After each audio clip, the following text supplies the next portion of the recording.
Derrière ces portes, une zone protégée de médecine polyvalente regroupant des patients récemment infectés par la Covid-19. Depuis mi-janvier, l'hôpital de Langon fait face à une flambée des contaminations au sein même de ses services.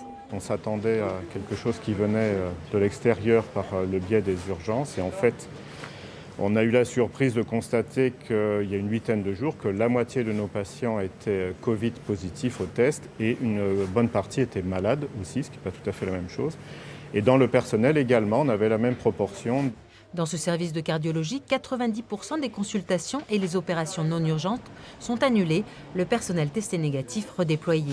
Car ces patients-là demandent de la méthode dans l'équipement de protection systématique, un engagement physique et moral des équipes. On a des collègues qui sont quand même touchés, qui ont beaucoup de difficultés respiratoires notamment.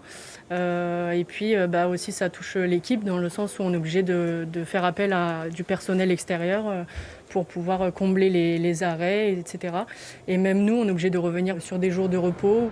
Une pression tangible également au laboratoire hospitalier où l'activité a doublé.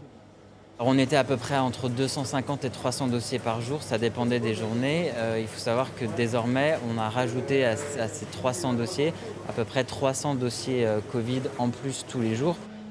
Ici, on constate également une flambée de la positivité des tests qui est passée depuis début janvier de 2,8 à 11,3%. Une accélération imputable au variant anglais? Peut-être. Des échantillons vont être analysés à Paris et Lyon.